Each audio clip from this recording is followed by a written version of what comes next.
Welcome to the Spirion FleetLocate UI training overview. We're going to start off on the product guide, which will be your landing page when you first log into the website. This is an excellent resource for any questions you may have about any area in our website. You can get to those by going on the blue link quickly, or you can scroll down to view any area. You can also go get here later by clicking on the Getting Started and Help feature. We're now going to move on to our mapping feature, and I'm going to show you how you can easily access your vehicles. You just click on this, and you can select all, and this will take you to all your vehicles on the map. To view individual vehicles, you will click. This will take you to an individual vehicle. Down here, this will represent each action or event that they are doing. As you can see, this one is a triangle, so they are driving. You do not see the legend at the bottom. You can go up to Map and click on Show Legend. You can also change the things on the map. You can change your view. You can also change your map type if you like Google Maps. You can do that from here, and you can show traffic, which is a Google feature also. As you know, green is free-flowing, orange or yellow is slow, and red is stopped. To look at the history of your vehicle, you can click on a vehicle and click Trip History. This will take you to a list of your vehicles. Any underline is your actual zone. I'll change it to this. As you can see, a star represents a zone. You can make zones by clicking on the area, and it says Add Zone here, or you can click up here to hit Add Zone. You click by adding each dot, and they will connect as you go. Hit the last dot, and it will collect Add a Zone. You can name this zone anything that you would like. Test zone for now. You can add it to a group. This one is going to be everybody, and you can put in comments. You can make this visible on the map, and then you can name it a type. A type would be anything that you'd like to reference to. You can do customer, airport, home, house, and school, or you could do your actual custom one. Anything that you would like to name it, you can. Then you can give it a color, and give it any kind of transparency. This also has an option to have your zone a certain amount of days. Today, tomorrow, a week, or other. Click on Other, and this will give you until a date that you'd like to have it. You can put that in here. We'll do this one as today, and then you click Save, and you'll have your new zone. You can go in later and edit the zone. You can click on it, and it says Edit Zone. You can click on the Edit Zone, and this will actually take you here and change it. You can also, when you hit Edit Zone, you can change the zone shape if you may at a later time need to change the zone shape. You can remove the zone from here also. On this will actually show you your trail, your breadcrumb trail. And to do that, you can click, and this will give you the whole breadcrumb for the day for this vehicle. You only would like to see one part of the vehicle, you can just click on it again, and it'll take this away. This will just show you the one trip. Remember, this is all behavior-based, so it's not going to show you minutes. It's just going to show you trips, and then go and show you every second along that trip. This does have some rules that have been broken, and if you scroll over these, this will kind of let you know what's been going on with this. This is just a quick view of it. We can also look back at different days from here too. So if you'd like to see yesterday, today, you can do that also from here. And please remember that you can also do it as a report. We'll put it on advanced. And this will run a report of your fleet for your day that you have chose. You can also put download to an Excel file, and this will allow you to have a file for this if you'd like to do it from here. Now, moving on to the dashboard. This is going to be a quick summary of what is going on in your fleet. And this also can be accessed and changed into a report. Let me look at the watchdog report. This is a good one to look at. So I'll double click and get this open.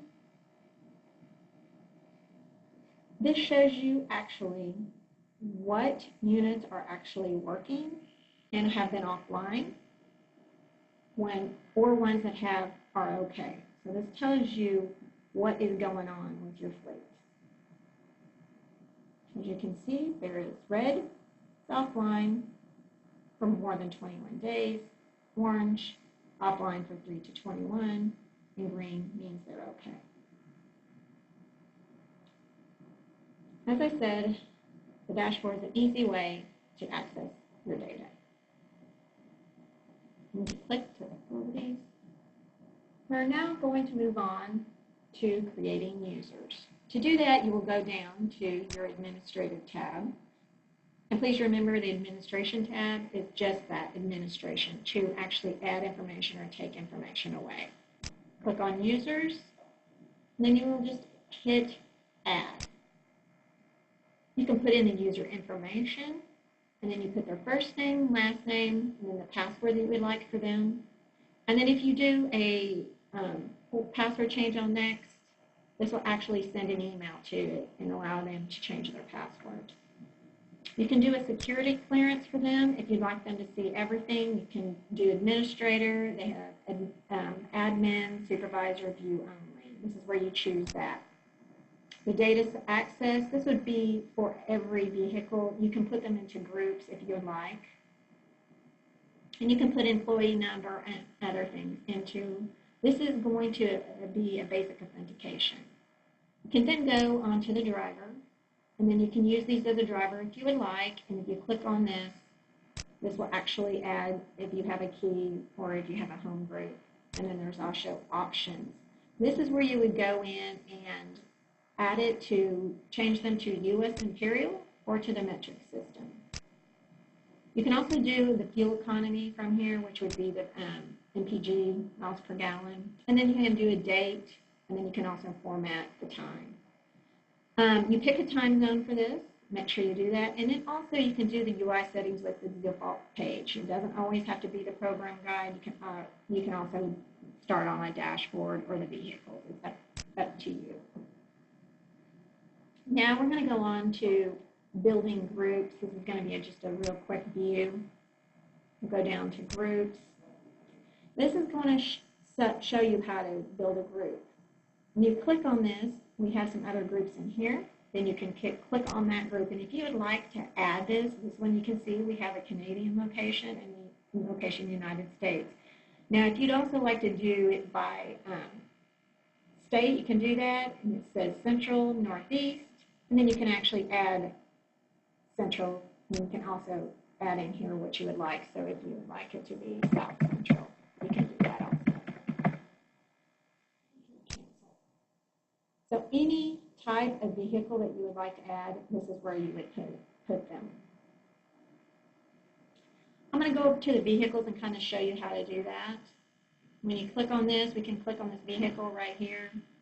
This is the information, the description of the vehicle, and the version of the actual product that is in the GPS system. This is the serial number of the GPS. What this is right here is a vehicle ID number. That will go in if a vehicle, usually if it's over 2008, this will automatically fill along with the miles per gallon. This one right here says it's using GPS because it looks like this one is a little bit earlier, and it will not get that off the odometer. We also have on here the driver feedback. What the driver feedback is, It allows you to have any kind of beeping. If anything, you can pick if you'd like it to beep on engine RPM. You can pick it to, if you'd like to do it for a period of time. If you'd like enable speed warning. You can also do it on dangerous driving. Also when seatbelt not used. You can pick which one you would like these on. Then this is where you would do the groups. As you can see, this one has already been grouped, but if you'd like to do the groups, you can change from here and change the groups. This is how you group your vehicles and add them down in the group box. We're going to go on to rules and groups. Rules and groups is basically an alert that's going to let you know what's going on with your vehicle. You can set this up on harsh braking, and right here it gives you parameters. And if you click or hover over this, you can take and go out and find out much more about our sensitivity levels on this. But this is going to be for your whole fleet. Now, if you would like to edit this, you can click on the pencil. This will take you in here and actually allow you to do the name of it. If you'd like to be the color that you'd like it to be, you can actually do the conditions. You can also go into notification. This would be who you would like to send it to. If you would like to add an alert, if you just do be a pop-up, this allows it to show up on the screen, an urgent pop-up, and a log only. It doesn't have to show up on here. You can add an email if you'd like to have this sent. You just do a default. This is going to be a default email. You can put who you'd like this to send to. Then you hit add, and this will add it to this person. Then we also have the option of add driver feedback. So if you are wanting to have on a speed, if they're speeding, you can do 10 times rapidly. Or if you'd like to send them a text message, you can do that also from here. Then this is just a distribution list, or if you have a web request, you can do that also from here. Go back out to the rules.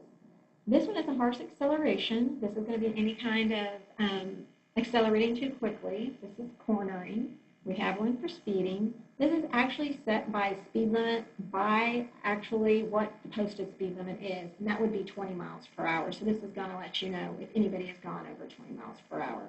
You can also access, if you want this to be sent and an added recipient, you can click on this and add a recipient here also. Again, we have the seatbelt. Again, you can add this. This is after hour usage, and this is a possible accident. On possible accident, it is going to let you know if it's doing 15 miles per 1 second, if it's in either way, to make sure you have the device secure also. If you don't let it dangle, just make sure the device is secure, or you'll get some feedback on that, and you might get a possible accident, even though it might not be one. You can, this is where again where you can add we can add the drivers and do things from here also if you choose to. This is for productivity. This is like we have the idling here if you want more than 3 minutes.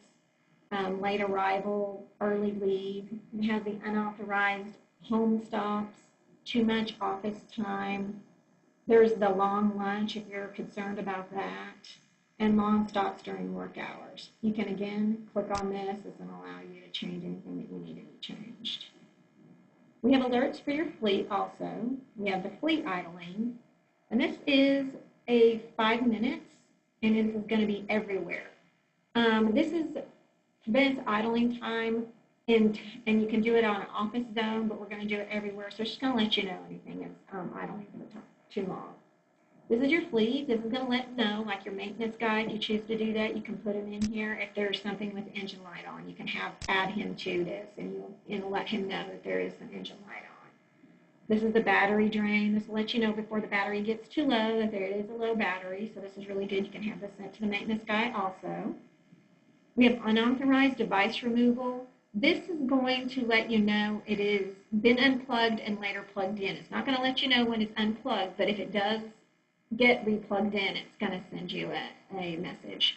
You can add that to here. We have also engine abuse. If the RPMs get over 7,000, you can do that here again to the maintenance guy or to one of your supervisors, and this is backup when leaving. This is important to some kind of service vehicles if you would like to have that on also. I'm going to show you how to do some custom rules. So let's name this one speeding within a office zone. And we can pick the color, we'll do blue, and you can make it visible. You can do visible, and we can publish to groups. So we only want to publish it to the group that's in the Northeast. That's the only group we want to publish it to. And you can do the conditions. We can just add the zone. And we're going to do the zone from the list. And so we're going to do the airport zone. And you can do it entering, exiting, outside, inside, or stopped. And I think that we're going to do the inside. Since we're going to want to know what's going on with this, you click add. So once inside the area zone, we can just add speed limit over the speed limit, 9 miles per hour, and put estimated speed limits are off, and then we can just hit add. And estimated speed limits is where they don't for sure know the posted speed limit, so they're doing an estimation. So this would actually be your new rule, and then you can add that to the rule list.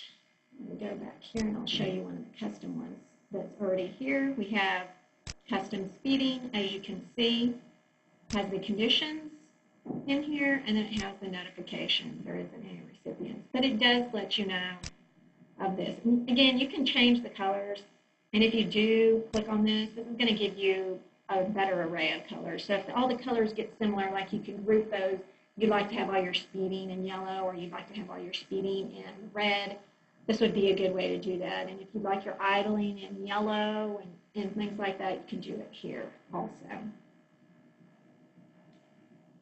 I'm going to go on to working with reports. This is something I think that's really important. So I'm going to go down and show you in the administration and go into the report tab. I'm going to go into report views. There is custom reports, and then there's also built-in reports. These built-in reports have different ones. It has the audit log. It has congregation report. It has customer visit details and customer visit summary. What I'm going to go to is look up here, and I'm going to click on a risk management report. You can click on this.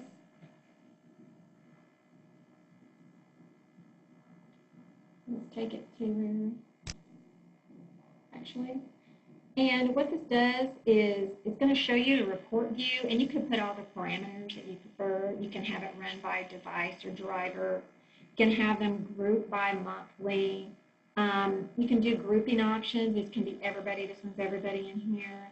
Then you also can have, if you want to view this on the dashboard. If it's displayed on the dashboard, which is the one that we looked at earlier, where you can just easily access your reports, you can activate it on dashboard. So we're going to activate it, and you can report the date range if you want it for the last 3 months. It can be previous hour. We have it refresh monthly, and then we're going to have the next run. You can actually pick the time and the day and the time that you would actually like this to have been run for you. Let's go down here a little bit. And this access is going to be for everybody. And then you can display the dashboard to yourself, or you can have it to everybody. If you just want to do it to yourself, if you're the supervisor and you have other people under you, you can do it with them, or you can just do it to yourself. And it's going to display in the Northeast, so it's going to be dashboard viewers are going to be able to see it in the Northeast. You can do it from there. You can also do it, again, device, and then monthly, and hide rows into 0 distance, so it goes from here also. Then you can also pick email report. Do you want it to be emailed? You can send that, and then when the emails are. Okay, we're going to go, and you can actually export it again, and this will show you where you can do this. But again, this is just to set them up. You don't really need to have it. Go in here after you get them all set up initially. We'll go to the dashboards, and this is going to list every report that is on your dashboard. So this is going to let you know that this is what you can see on your dashboard. And then we also have emailed reports. This is going to give you a list of all your email reports. Again, I'll go up to the dashboard and look at those. As you can see, it has different ones, the number of stops, default trips report. Again, just a reminder, you can click on that. I also have some HOS logs up here too that you can, if it does not fit or you just do not prefer to have it down here, you can get it accessed up here. This is where you would put that. Looks like we are done with the overview. If you have any other questions, you can get up here to the Getting Started, again, reference for the product guide. You can also click on support, and this will send an email to our support@fleetlocate.com, or you can use the phone number and go to our customer service. This also gives you information if you'd like to write us of where our actual home base is or our corporate headquarters. Please and thank you and have a good day.